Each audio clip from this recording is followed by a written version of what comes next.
Josué capítulo 24.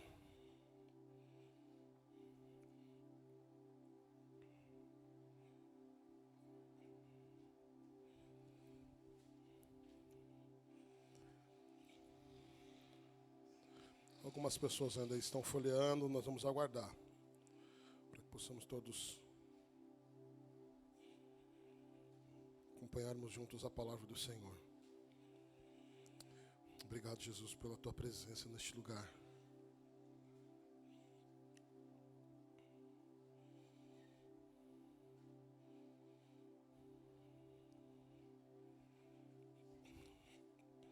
Vamos ler. Josué 24, versículo 1 e 2 somente, amém?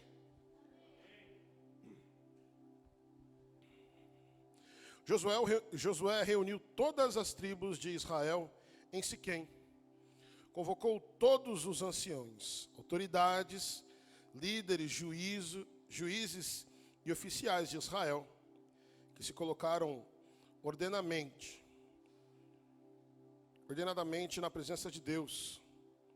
E então declarou Josué a todo o povo: assim diz Yahvé, o Deus de Israel: há muito tempo, além do rio, o Eufrates, viviam vossos antepassados, onde cultuavam e serviam a outros deuses, inclusive Terá, pai de Abraão, pai de Naor. Feche seus olhos. Senhor, em nome de Jesus, nós te agradecemos já por tudo que tem sido derramado sobre nós. A tua presença, Senhor, no partir do pão, acabamos de fazer um memorial em ti, Senhor, em teu nome. Neste momento, Senhor, nós te pedimos que o Senhor abra, Senhor, a porta da palavra. Senhor, que o Senhor venha me usar da maneira que o Senhor quiser usar. Pai, que nada que há em mim, na minha pessoa, Senhor, possa atrapalhar o teu fluir, o teu querer, ó Pai. Senhor, estou como servo aos teus pés, Senhor. Sem o Senhor eu nem estaria aqui nesta noite. Senhor, sem o Senhor eu não teria levantado. Senhor, eu declaro, Senhor, a minha total dependência do Senhor. E eu peço a Ti, faz o Teu querer. Faz a Tua vontade. Senhor, traz, Senhor, a nossa mente, Senhor. Senhor, tira tudo aquilo que vier roubar a nossa atenção. Senhor, que nada venha, Senhor, roubar a atenção dos meus irmãos que aqui estão.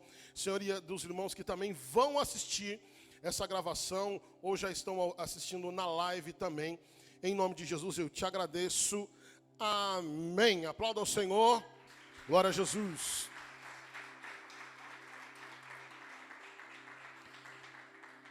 Eu quero introduzir, lendo Isaías 55, 9, não precisa abrir. Assim como os céus são mais altos do que a terra, também os meus caminhos são mais altos do que os vossos caminhos, e os meus pensamentos mais altos do que os vossos pensamentos. Como entender a vontade de Deus? Como que nós podemos entender a vontade do Pai? Para entendermos a vontade dele, é necessário entender um pouco sobre os seus atributos. Para que nós possamos entender, precisamos entender um pouco dos seus atributos. Deus, Jesus e o Espírito Santo, eles são eternos. Em Apocalipse 1, no versículo 8, diz que eu sou o Alfa e o Ômega. O que quer dizer isso? Ele é o princípio e ele é o fim. Antes dele nada existia, assim como depois dele nada existirá. Depois, João 1,3 diz que todas as coisas foram feitas através dele, e sem ele nada do que existe teria sido feito. Isso está dizendo sobre a onipotência do nosso Senhor. Depois, Mateus 9, versículo 1, 2 e 3 está dizendo assim: e entrando Jesus num barco, atravessou o mar e foi para a sua cidade. Eis que trouxeram um paralítico deixado em sua maca. Observando-lhe a fé, Jesus disse ao paralítico: tenha bom ânimo, filho, os seus pecados estão perdoados. Diante disso, alguns escribas diziam consigo mesmo: esse homem blasfema. Mas Jesus, conhecendo-lhe os pensamentos, questionou: por que cogitai mal em vossos pensamentos? Isso diz respeito à onisciência, que o Pai, o Filho e o Espírito Santo, eles sabem de todas as coisas. E depois, Mateus 28:20 está dizendo assim: ensinando a obedecer a tudo quanto vos tenho ordenado. E disse assim: eu estarei permanentemente convosco até o fim dos tempos. Está dizendo que ele é onipresente. Se ele estará conosco todos os dias, quer dizer que ele está com você agora, como estará com você amanhã, mas ao mesmo tempo que ele está com você, ele está comigo também. Ele é onipresente. Para entendermos a vontade do Senhor, ou melhor dizendo, para tentar entender a sua vontade, precisamos entender que nós servimos a um Deus que é eterno, que é onipotente, que é onisciente e que é onipresente. Entendendo isso, nós começamos a entender. A vontade de Deus, na verdade, ela não é simplesmente para que nós possamos entender. A vontade de Deus é para que nós possamos obedecer. A querida ali até falou no início ali. Eu falei, ela já está antecipando a mensagem, querida. Glória a Deus pela sua vida. E aqui o texto diz sobre Terá, o pai de Abraão. E quem foi Abraão? Abraão foi o pai da... Ok. E ele é lembrado por sua obediência à voz de Deus. Abraão, ele não questionou quando Deus disse, sai da tua parentela. Ele também não recusou, não disse não ao Senhor. Ele simplesmente obedeceu. Simplesmente obedeceu. Todos nós sabemos o plano de Deus sobre a vida de Abraão. Nós sabemos que da sua descendência viria o Salvador. Abraão, Isaac e Jacó, seus filhos, Egito, Moisés, passagem pelo Mar Vermelho, Josué, aí Saul, Davi, chega Cristo, o nosso Salvador. E é por Cristo que nós estamos aqui. É em Cristo que fazemos memória nesta noite. Mas por que ele precisa sair do meio da sua parentela? Porque Abraão precisava sair do meio da sua parentela. Isso seria muito difícil se nós não conhecêssemos quem era o seu pai. Às vezes Deus nos faz sair de um lugar comum, de um lugar tranquilo. Só que às vezes nós não entendemos o porquê Deus nos tira de certos relacionamentos. Porque o Senhor nos tira até de serviços. Porque o Senhor nos faz perder amizades, às vezes por uma coisa boa, e perdemos a comunhão com algumas pessoas. E alguns relacionamentos o Senhor faz cortar, porque esse relacionamento ele pode te tirar da presença e dos planos do Senhor. Qual o problema de Abraão estar no meio da sua família? Será que Deus poderia realizar a obra dele na vida de Abraão dentro da casa de seu pai? É isso que nós precisamos entender nessa noite. No versículo 2 de Josué 24, está dizendo assim que os nossos antepassados viviam depois do rio Eufrates, e onde eles cultuavam e serviam a outros deuses. O nosso Deus, ele quer exclusividade, para que ele faça aquilo que ele quer fazer. É importante nós entendermos isso. Aqui está uma chave que o pai de Abraão servia a muitos deuses.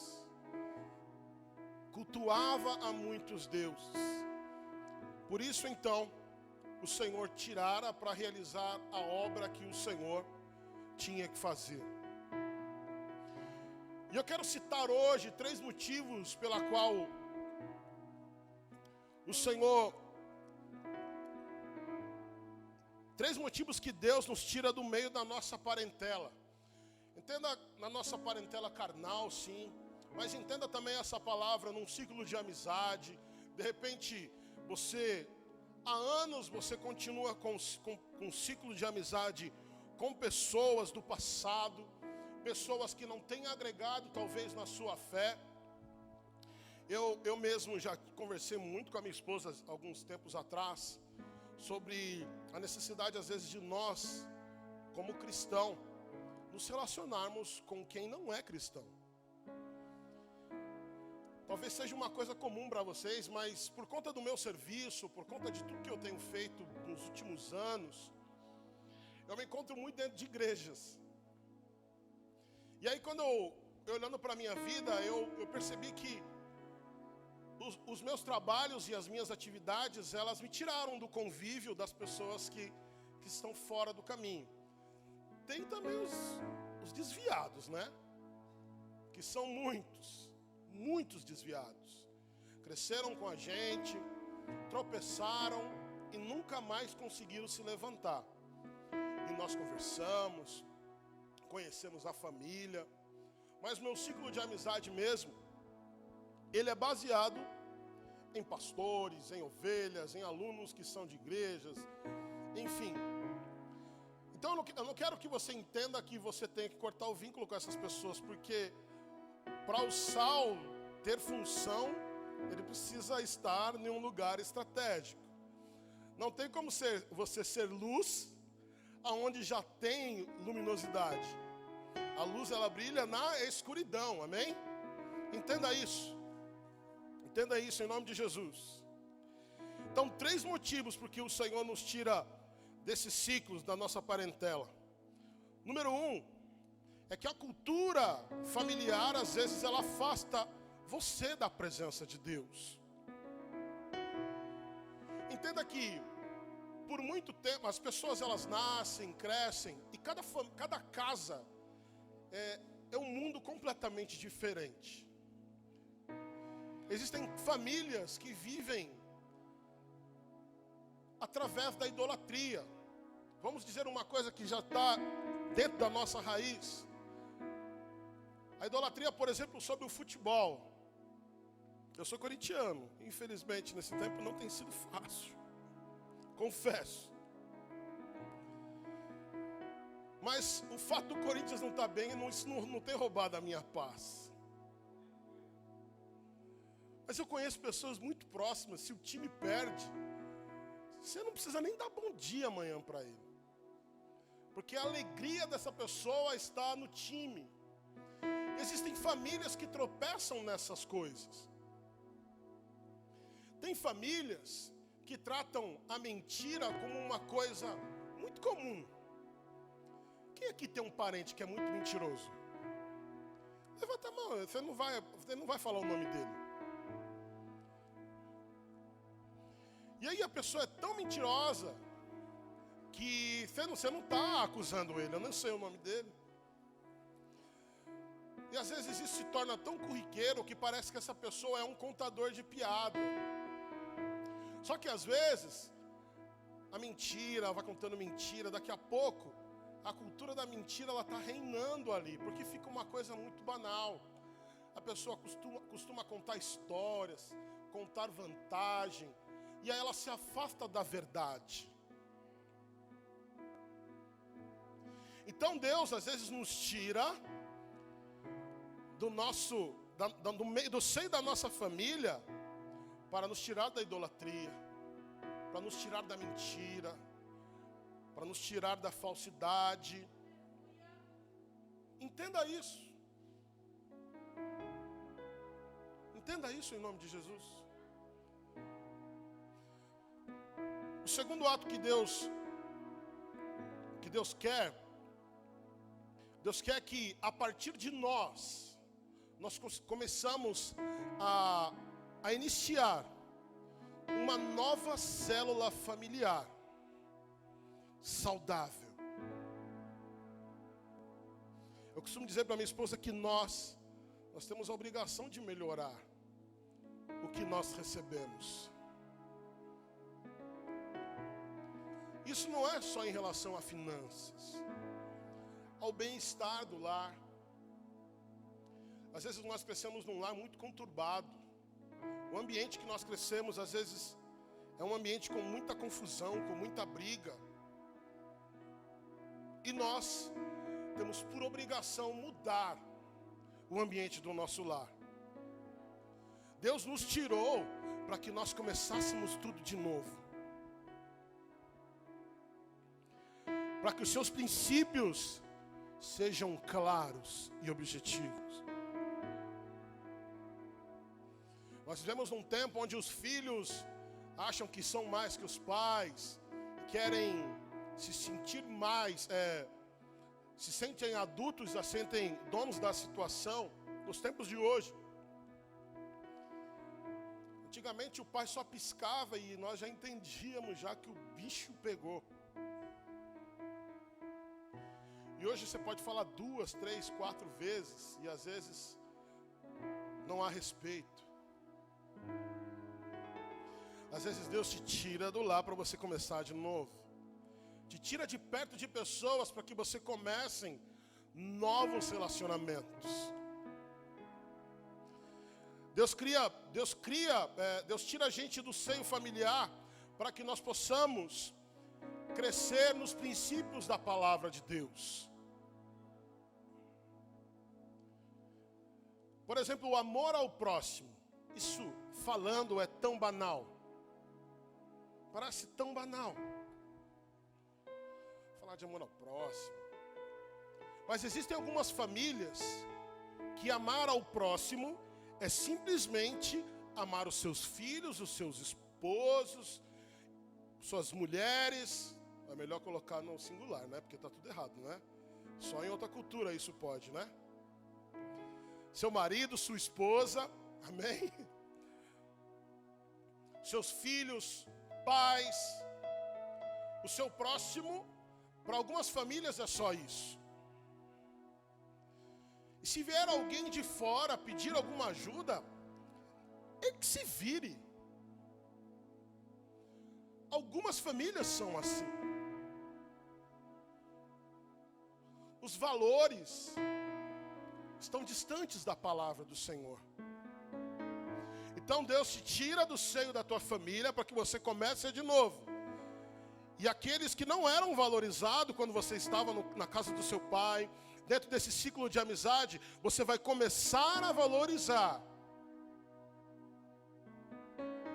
Porque você está criando uma família saudável, um relacionamento saudável com o Senhor.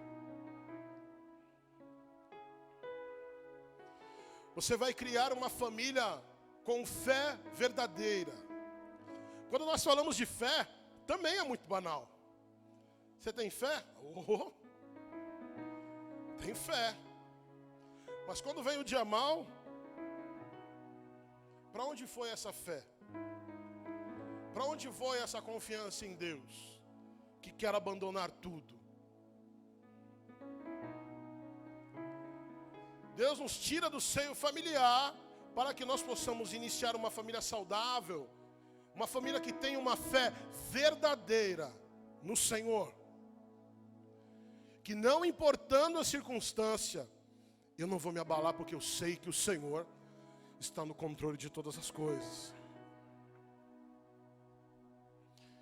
Eu não vou me abalar com pandemia. Vocês todos que aqui estão, já passaram já por uma fase vermelha.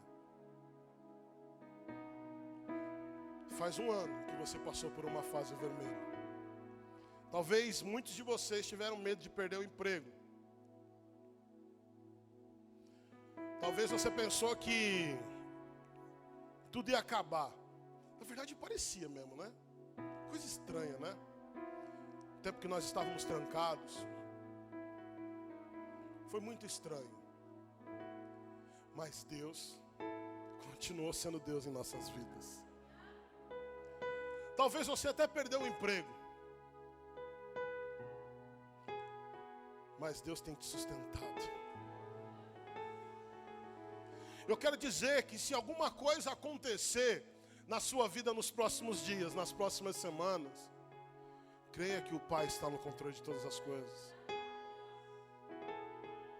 Creia. Esse não é o tempo de você ter medo. Esse é o tempo de você olhar para um ano atrás, onde você esteve com medo, depressão, síndrome do pânico, tantas coisas sobrevieram sobre nós brasileiros e no mundo todo. Mas Deus nos deu da sua graça e nos manteve vivo e em pé na presença dele. Deus te tira do seio da tua família para que você tenha uma fé verdadeira. Em terceiro e último lugar, Deus quer que nós, como família saudável, uma família que tem uma fé verdadeira, uma família que ama verdadeiramente o próximo, quer que nós possamos mudar histórias de outras famílias. Quando a família é saudável, ela está vivendo aquilo que o pai deseja, nós começamos a olhar para famílias, enxergando que o pai tem um plano para aquelas pessoas. Às vezes nós nos esbarramos, nos preocupamos, graças a Deus, algumas famílias estruturadas, conseguem ali cuidar dos seus filhos, conseguem ali pagar as suas contas, e às vezes, estou falando às vezes até coisas que o Senhor ministrou ao meu coração sobre a minha própria vida, nós não conseguimos enxergar que o Senhor ele tem um plano, e nós não conseguimos nos esforçar para ajudar as pessoas. Nós esperamos que as pessoas às vezes sejam como nós,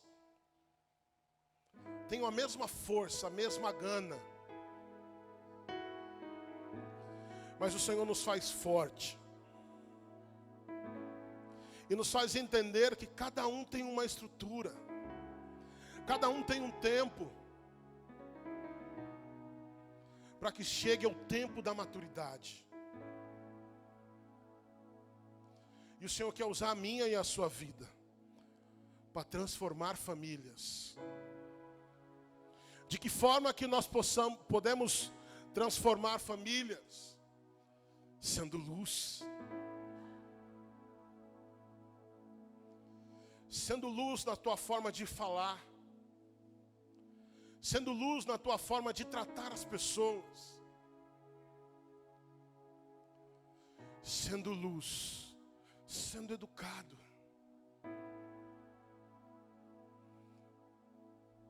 As pessoas às vezes nos olham com um olhar de antipatia.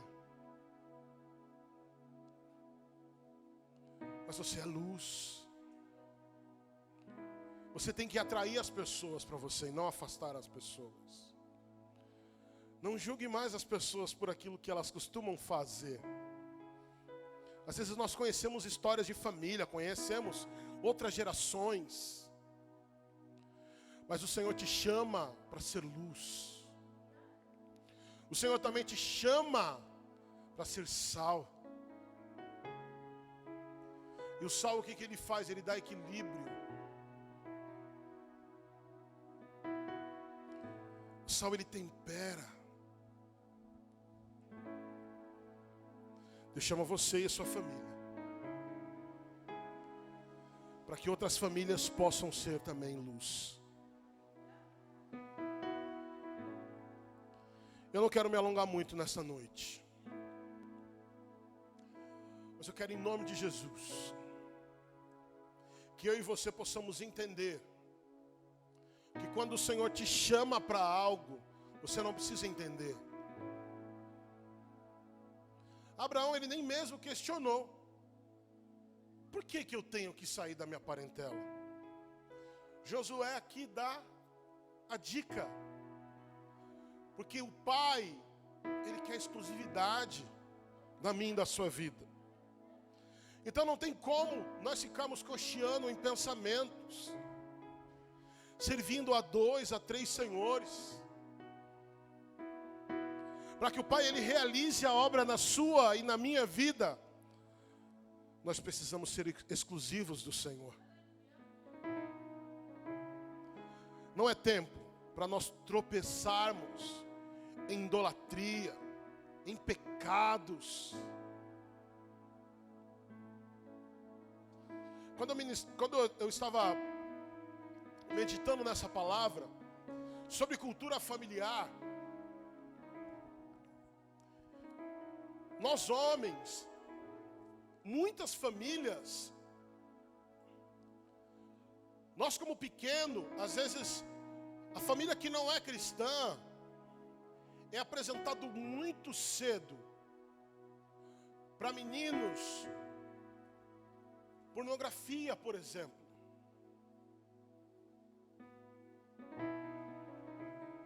Isso é apresentado como se fosse uma piada do Tom Cavalcante. Deus às vezes te tira do seio da sua família para que essas práticas elas não aconteçam mais. Existem coisas que estão no nosso íntimo, que Deus tirou você de lá e isso ainda continua com você. Se você quer viver o melhor de Deus, se permita ser liberto da mentira, do pecado, da pornografia, de tudo aquilo que te afasta do Senhor. Quando o Senhor fala assim, filho, larga isso, você não precisa perguntar o porquê. Simplesmente obedeça. Quando o Senhor mandar você abraçar alguém ali, mesmo que você não vá com a cara da pessoa, obedeça. Deus às vezes Ele quer sarar o teu coração, não é o coração da outra pessoa. Quando Deus mandar, faça. Não queira entender. Como entender alguém que é eterno? Alguém que antes de tudo ele já era. E depois dele não haverá ninguém. Como entender? Como retrucar? Como perguntar para alguém o porquê? O Salmo de número 139 diz: sabes quando me assento e quando me levanto, e conhece todos os meus pensamentos. Você tem a capacidade de saber o que essa pessoa que está do teu lado está pensando nesse momento?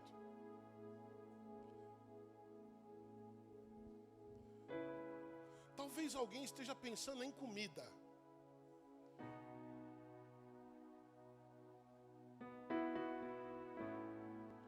Porque o culto, quando acaba o culto, dá uma fome, não dá? Quem estava pensando em comida? Levanta a mão, por favor. Aleluia. Para você que está assistindo aqui, pelo menos 4 tiveram coragem de levantar a mão.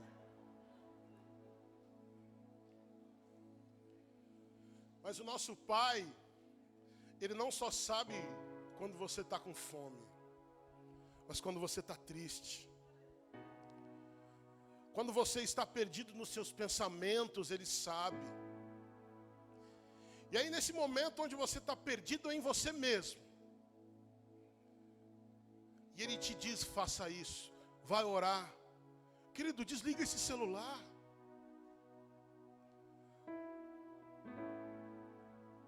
Se o Senhor te pedir para dar uma cambalhota, filho, dá uma cambalhota. Às vezes você quer perguntar, por que, Senhor, que eu tenho que dar uma cambalhota? Por que, Senhor, que eu tenho que ir para a igreja se eu posso descansar? Se eu quero descansar, está muito cansado. Trabalhei o dia inteiro. E o Senhor tem chamado pessoas. Como entender alguém que sabe de tudo? Nem você, na verdade, sabe do que você precisa.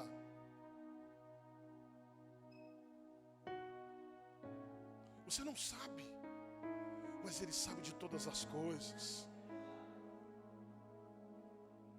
Às vezes você diz que você não tem força. mas Ele é onipotente.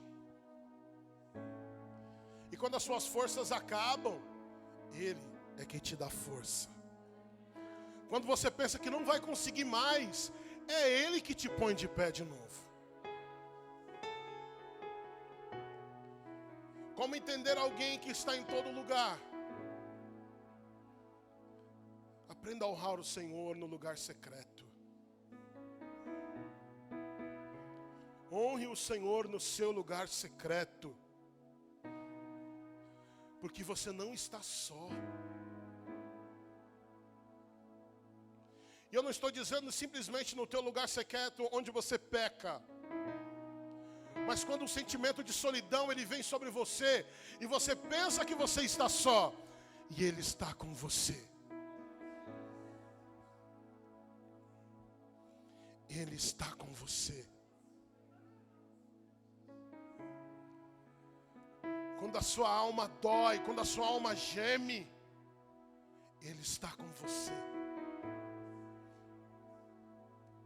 É porque eu estou dizendo? Não, porque Ele disse que estaria conosco todos os dias. Até a consumação dos tempos. Até a consumação dos tempos.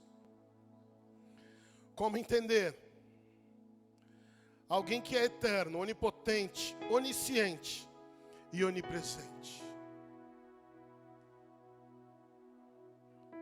Como retrucar?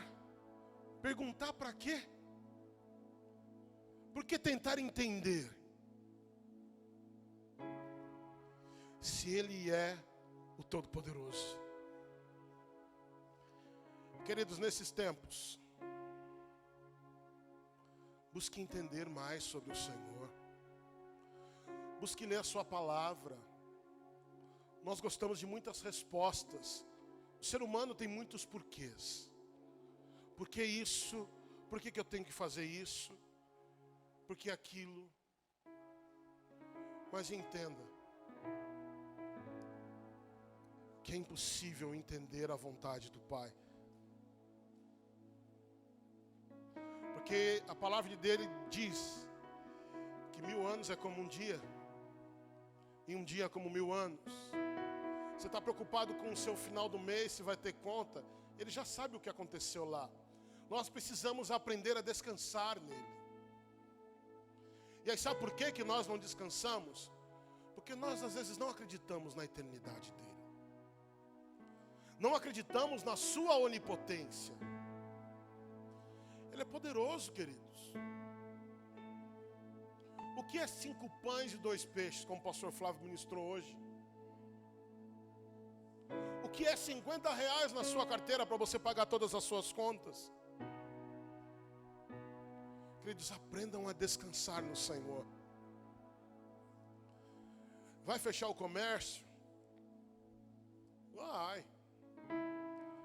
Mas o meu Deus, Ele está 24 horas ao nosso lado. Ele contempla o seu filho. Ele contempla o teu marido na tua saída e na tua volta. Ele te contempla de forma completa. Por isso, descansa no Senhor. Descansa simplesmente no Senhor. E Ele fará tudo o que Ele quiser fazer, mas no tempo dEle. Não queira entender, não queira dizer que Senhor está tarde, Senhor já era para estar vivendo tal coisa, Senhor eu quero isso, eu queria aquilo, mas ainda não. Ah Senhor eu vou parar, não queira entender. Obedeça à voz do Senhor, simplesmente obedeça e descansa, porque no tempo certo Ele te exaltará, Ele trará a cura, Ele trará a restauração, Ele trará de volta o teu marido que está afastado, Ele dará salvação completa à tua família, em o nome de Jesus. Fique de pé.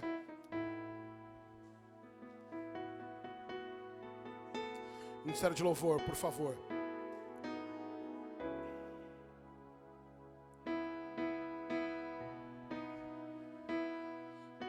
Busque não querer entender, e sim obedecer ao Senhor. Obedeça, obedeça e obedeça, em o nome de Jesus. Feche seus olhos. Senhor Jesus, nós te louvamos por essa palavra. Senhor, que a tua palavra ela não possa ficar simplesmente, Senhor, aqui. Que essa palavra ela não possa se perder, Senhor, quando nós sairmos, Senhor, da tua casa. Senhor, que possamos tomar posse, Senhor, desta palavra, Senhor, no nosso lar. Que possamos lembrar da tua palavra, Senhor, quando nós estivermos nas nossas empresas, nos nossos trabalhos. Senhor, que essa palavra ela possa vir à tona quando nós nos sentimos sozinhos, desamparados. Senhor, quando nos faltar esperança, nos faz compreender quem o Senhor é, nos faz lembrar, Senhor, e nos faz entender, Senhor, a tua onisciência, onipresença, onipotência e a tua eternidade, Senhor. Nos faz entender que o Senhor é o alfa e o ômega, o princípio e o fim, e tudo o que acontecer está no controle, no teu total controle. Senhor, por isso, nos ensina, Senhor, a descansar no Senhor. Nos ensina a descansar, Senhor, na tua presença. Senhor, nos ensina, Senhor, a afastarmos de nós todo medo, Senhor. Toda angústia, Senhor, que esse tempo de pandemia tem trazido a nós, Senhor. Nos ajuda, Senhor. Oh, Senhor, a termos fé, a te enxergar em todas as coisas. Mesmo que nós não estamos entendendo o teu trabalhar. Mesmo que nós não estamos entendendo o teu silêncio, Senhor. Nós pedimos a ti, faça-nos entender. Senhor, nós queremos obedecer a tua voz.